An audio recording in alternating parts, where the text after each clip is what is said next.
a passion for the game, and that superseded everything. And so eventually things balanced out, and the fans began to see us for who we were and what we came to be. But yeah, AI and I had definitely a significant impact on culture, and it was fun competing against them.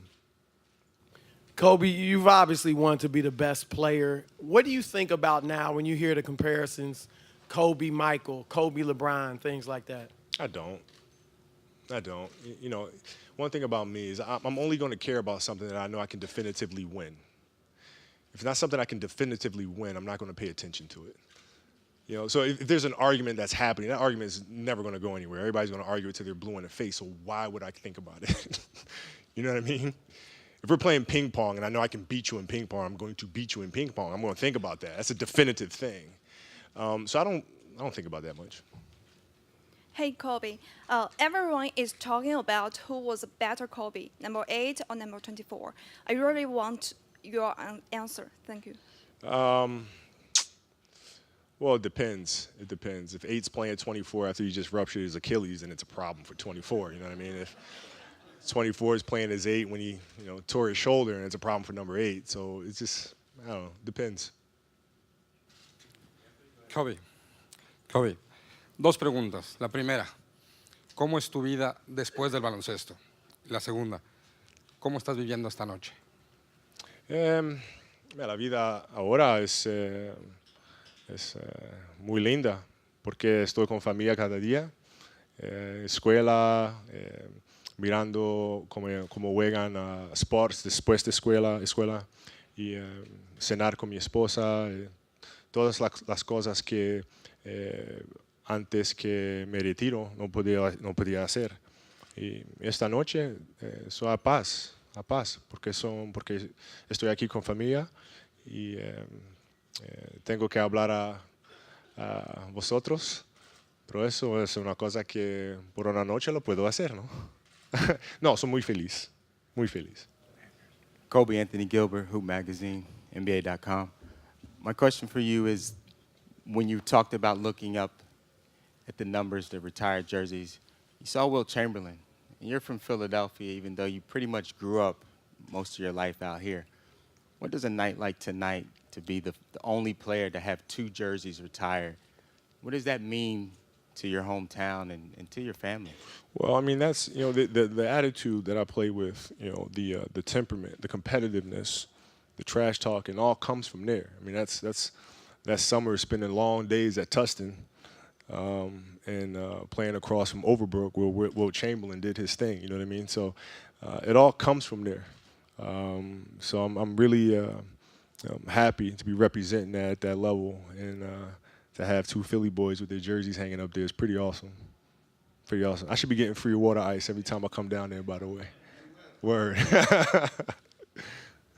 Not just the U.S., but the world is watching. And we know you just announced plans for the first NBA school in China. What kind of legacy you want to leave in China and also across the world?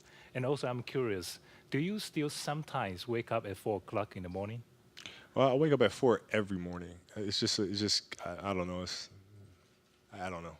I just wake up at 4, and I got nothing to do, so I might as well work out, might as well write, might as well do the things that I need to do. So, and in terms of going forward, it's about educating. It's about teaching. It's about teaching the game. It's about teaching the game within the game, and a lot of that is emotionally driven. You can teach fundamentals, you can teach footwork, you can teach basics, but we also have to teach, that goes hand in hand with that, is how to deal with anxiety, how to deal with pressure, how to understand how to quiet the ego, all those little inner battles that take place. We have to be able to teach that as well through sport, and then through sport, hopefully, we can have children grow up to be outstanding citizens.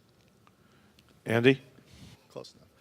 Kobe, you talked a little bit earlier about some of the younger players. Over the course of 20 years, you kind of condition the city not just about success, but also in a very specific way how it's supposed to be done.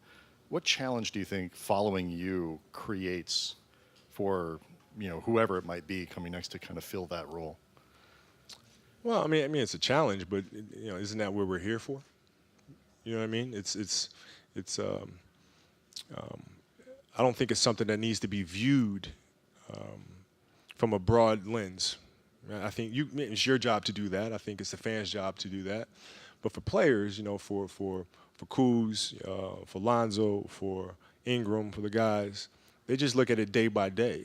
That's all. You know, how do I get better today? You know, how can I do better today than I did yesterday? And you look at it in incremental steps. And then when you do that, you wind up forging your own legacy that you'll look back years from now and everybody will marvel and wonder at. But it's your job to look at the macro vision of it. It's the player's job to look at the micro steps to get there. 2 more questions. Bill? Over here. Hey, I know you've answered this before. You got to give the answer. 8 or 20. If you had to retire one number, 8 or 24. If they do a statue of you out there, 8 or 24. If you do a statue, you don't necessarily have to see the number anyway. You know, if you do hair, I guess it's a dead giveaway. But, you know, I kind of go back and forth. But, you know, 8 has something that 24 will never, ever, ever, ever, ever have. And you know, that's the ability to grow hair. So it's honestly, it's tough. Yeah, no, I'm with you. I'm with you. I didn't understand your plight years ago, but now I certainly get it. It's really, really tough for me. I think 24 was more challenging. And, you know, I tend to gravitate to things that are harder to do. And physically for me, it was really, really hard to get up night in and night out, man. It was really, really, it's a grind. You know, taking on the Boston Celtics, you know, having a bone fragment in my foot during that series, having a broken finger, and, you know, muscling through that back half of the career, some of the toughest stretches of basketball ever, man. And so I guess if you forced me to pick one, I'd probably go with 24 because of that. Last question, center. Kobe, you obviously there's this huge celebration for you today. You spent 2 decades here. You know, it's kind of a celebration of your whole career. What you kind of talked about it before. What will it take for this franchise, do you think, to kind of officially move on to the next chapter after Kobe? Well, the thing about sports is that the chapters are coming whether you like them or not, right? The stories are being written now, right? New legacies are being created now.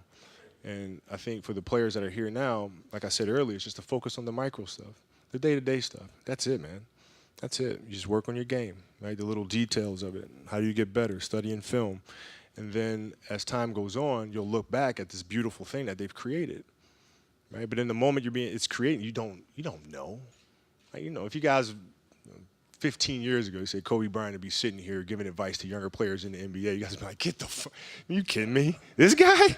No way, right? And so you never know. You never know. You just go day by day.